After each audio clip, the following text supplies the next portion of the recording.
नाजरीन अस्सलाम वालेकुम। आप देख रहे हैं मेरे यूट्यूब चैनल और फेसबुक पेज। पिछले वीडियो में relative pronoun who, whose, which as subject in present perfect tense में सीख चुके हैं और आज प्रेजेंट परफेक्ट कंटिन्यूअस टेंस में टाइम एक्सप्रेशन स्टार्ट करने वाला हूं। नाजरीन, ये वीडियो हर क्लास का तालिब इल्म चाहे रेगुलर हो या प्राइवेट बआसानी से इंग्लिश या इंग्लिश ग्रामर सीख सकते हैं। आइए शुरू करते हैं। Structure number 24, present perfect continuous tense. Present perfect continuous tense को उर्दू में फेल हाल मुकम्मल जारी कहा जाता है। फेल का मतलब है काम या अमल, हाल का मतलब है मौजूदा ज़माना या वक्त, मुकम्मल का मतलब है जो काम तकमील को पहुंच चुका हो या जो काम मुकम्मल हो चुका हो, और जारी का मतलब है रवां शुरू। नाजरीन, प्रेजेंट परफेक्ट कंटिन्यूअस टेंस में वो वक्त को ज़ाहिर किया जाता है जो काफ़ी देर से या काफ़ी अरसा से शुरू हो और अभी तक जारी हो, तो ये साथ साथ मुकम्मल भी होता जाता है और शुरू भी होता है। तो ऐसा वक्त या ज़माने या ऐसे सेंटेंस या जुमले के लिए प्रेजेंट परफेक्ट कंटिन्यूअस टेंस इस्तेमाल होता है। नाजरीन, प्रेजेंट परफेक्ट कंटिन्यूअस टेंस में दो स्ट्रक्चर हैं। Structure number 1, time expression. Time expression का उर्दू में मतलब है वक्त का इजहार या वक्त को जाहिर करना या वक्त को दिखाना। और दूसरे नंबर वाला है स्ट्रक्चर नंबर 2, यानी कि रियल सेंटेंसेस। जो प्रेजेंट परफेक्ट कंटिन्यूअस टेंस के जो असल सेंटेंस या जुमले हैं, तो दूसरा स्ट्रक्चर उसके बारे में है। उर्दू जुमलों के आखिर में ता रहा है, ती रही है, ता रहा हूँ, ती रही हूँ, ती रही हो, ती रही हैं, ते रहे हो, ते रहे हैं वगैरह आता है। तो ये प्रेजेंट परफेक्ट कंटिन्यूअस टेंस है। पी प्रेजेंट, पी परफेक्ट, सी कंटिन्यूअस, टी टेंस। यानी कि उर्दू के जुमले में ये वाले निशानी पाए जाए तो इसमें प्रेजेंट परफेक्ट कंटिन्यूअस टेंस इस्तेमाल होता है। जुमले का तरीका, वर्ब के फर्स्ट फॉर्म के आगे आईएनजी बढ़ा दिया जाता है। हैज और हैव के साथ बीन का इजाफा किया जाता है। मनफी बनाने के लिए नॉट हमेशा बीन से पहले लगता है, यानी कि हैव या हैज के बाद नॉट लगता है। सवालिया बनाने के लिए हैज और हैव को शुरू में या स्टार्ट में लगाते हैं। टी का मतलब है टाइम, ई का मतलब है एक्सप्रेशन। तो टाइम एक्सप्रेशन में घड़ी के वक्त के लिए सन ईयर के लिए और कब से के लिए किसी वाक़ये के लिए, सुबह से या शाम से, रात के लिए या दोपहर से के लिए, और गुज़श्ता के लिए सिंस लगता है, और पूरे मोरखा के लिए फराम लगता है, यानी कि जिसमें मुकम्मल तारीख हो, जैसे 15/10/2024।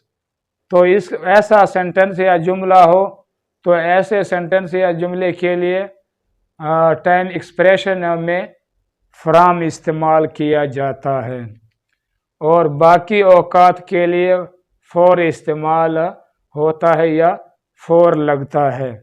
इसे टाइम एक्सप्रेशन कहते हैं। टाइम एक्सप्रेशन वाले जुमलों की निशानी दूसरे टेंस वाली यानी कि प्रेजेंट कंटिन्यूअस टेंस वाली होती है और जुमले का उर्दू तर्जमा दूसरे टेंस वाली हो तो भी इंग्लिश तर्जमा चौथे टेंस में किया जाता है। अगर इंग्लिश के जुमले में टाइम एक्सप्रेशन हो तो इसका उर्दू तर्जमा दूसरे टेंस के मुताबिक किया जाता है यानी कि प्रेजेंट कंटिन्यूअस टेंस के मुताबिक किया जाता है।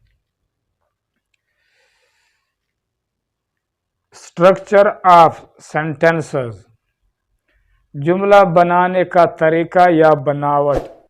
तो नाजरीन, प्रेजेंट परफेक्ट कंटिन्यूअस टेंस में सेंटेंस या जुमला इस तरीके से बनाया जाता है। सबसे पहले सब्जेक्ट यानी कि फाइल लगता है, फिर प्लस उसके बाद एच वी हेल्पिंग वर्ब लगता है, प्लस वी वर्ब लगता है, फिर प्लस ऑब्ज यानी कि ऑब्जेक्ट मफूल लगता है, प्लस टी ई, टी से मुराद टाइम, ई से मुराद एक्सप्रेशन, और ऑब्जेक्ट या मफूल के बाद टाइम एक्सप्रेशन वाला वर्ड्स या लफ्ज आता है।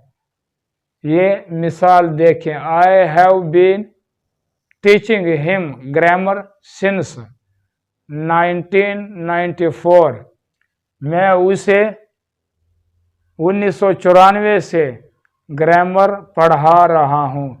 तो नाजरीन, इस सेंटेंस या जुमले में आई सब्जेक्ट है और सेंटेंस या जुमले के स्टार्ट में लगाया गया है। इसके बाद हैव बीन हेल्पिंग वर्ब है, टीचिंग ये वर्ब है और इसके साथ ING का इजाफा किया गया है।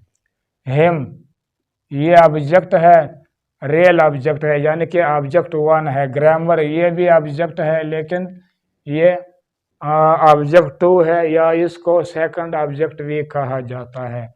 सिंस 1994 ये टाइम एक्सप्रेशन इसको आखिर में लगाया गया है। I have not been teaching him grammar since 1994, मैं उसे 1994 से ग्रामर नहीं पढ़ा रहा हूँ।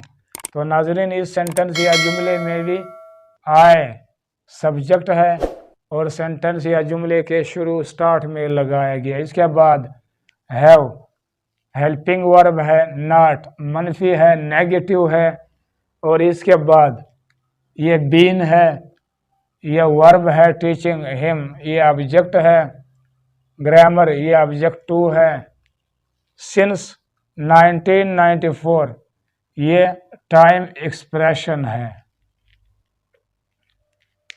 Have I been teaching him grammar since 1994, आया मैं उसे 1994 से ग्रामर पढ़ा रहा हूँ। तो नाजरीन, इस सेंटेंस या जुमले में हेल्पिंग वर्ब को स्टार्ट में लगाया गया है ताकि सेंटेंस या जुमला सवालिया या इंटरोगेटिव बन जाए। और इसके बाद हेल्पिंग वर्ब के बाद सब्जेक्ट है, इसके बाद फिर बीन है, ये वर्ब है, ये ऑब्जेक्ट वन है, ये ऑब्जेक्ट टू है, सिंस 1994 और ये टाइम एक्सप्रेशन है। तो नाजरीन, जब सेंटेंस या जुमला इंटरोगेटिव सवालिया हो तो ऐसे सेंटेंस या जुमले के आखिर में क्वेश्चन मार्क यानी कि सवालिया निशान लगाना ज़रूरी होता है। Have I not been teaching him grammar since 1994, आया मैं उसे 1994 से ग्रामर नहीं पढ़ा रहा हूँ। तो नाजरीन, इस सेंटेंस या जुमले में भी हेल्पिंग वर्ब को स्टार्ट में या शुरू में लगाया गया है। इसके बाद आई सब्जेक्ट है, फाइल है, इसके बाद मनफी है, नेगेटिव है, द साइन ऑफ नेगेटिव, इसके बाद बीन है और इसके बाद वर्ब है हिम, ऑब्जेक्ट है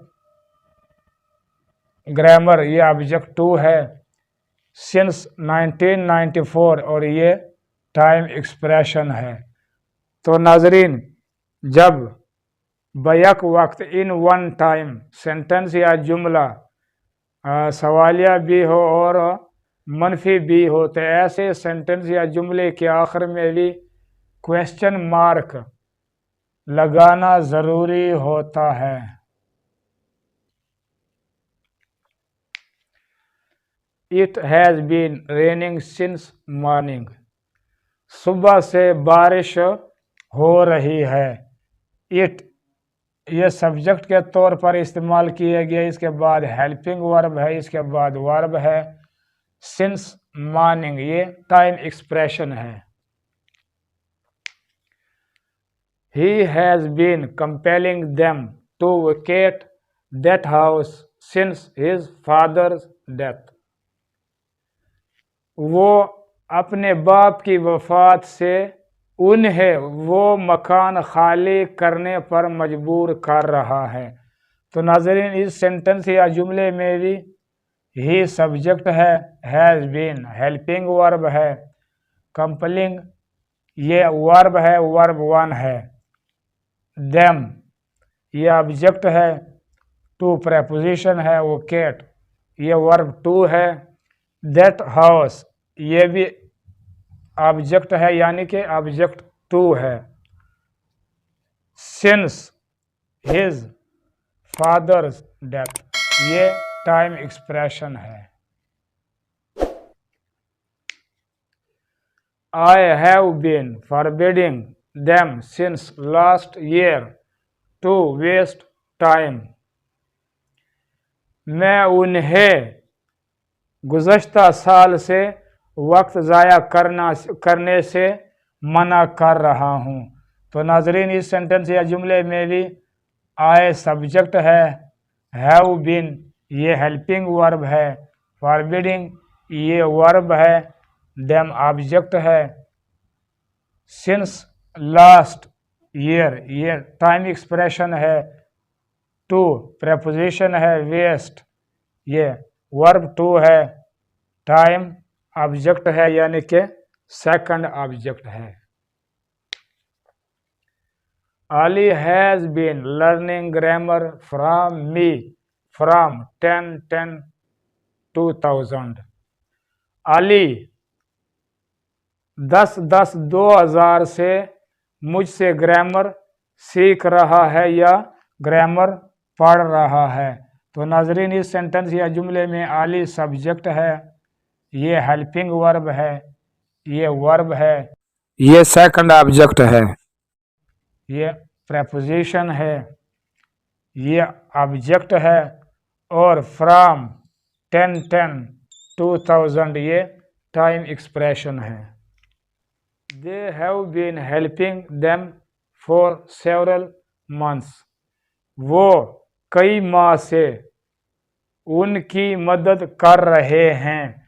तो नाजरीन, दे सब्जेक्ट है और सेंटेंस या जुमले के स्टार्ट में लगाया गया, इसके बाद हेल्पिंग वर्ब है, इसके बाद वर्ब है, ये ऑब्जेक्ट है, फॉर सेवरल मंथ्स ये टाइम एक्सप्रेशन है।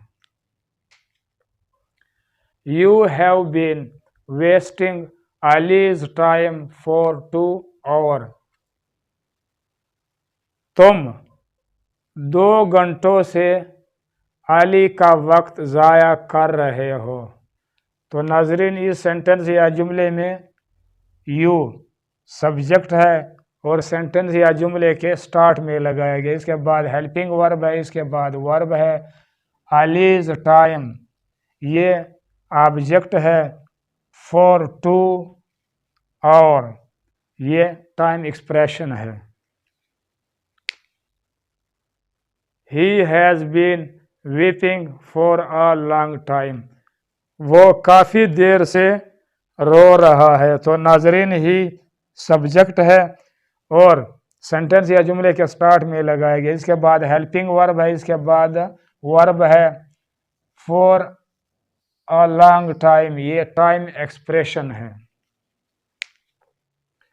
I have been attending the class since Ali's arrival, मैं अली की आमद से क्लास ले रहा हूँ या क्लास में हाजिर हो रहा हूँ।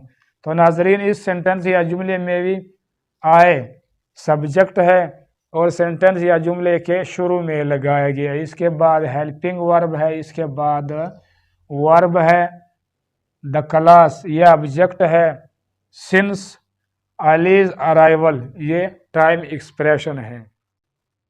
अब तक के लिए इतना। नाजरीन, मेरे यूट्यूब चैनल सब्सक्राइब करके बेल आइकन पर क्लिक करके ऑल पर ज़रूर क्लिक करें और साथ साथ लाइक भी करें। इंशाल्लाह अगली वीडियो में प्रेजेंट परफेक्ट कंटिन्यूअस टेंस में स्ट्रक्चर नंबर 2 रियल सेंटेंसेस के बारे में सीखेंगे। अपना ख़ास ख्याल रखें। अल्लाह निगहबान।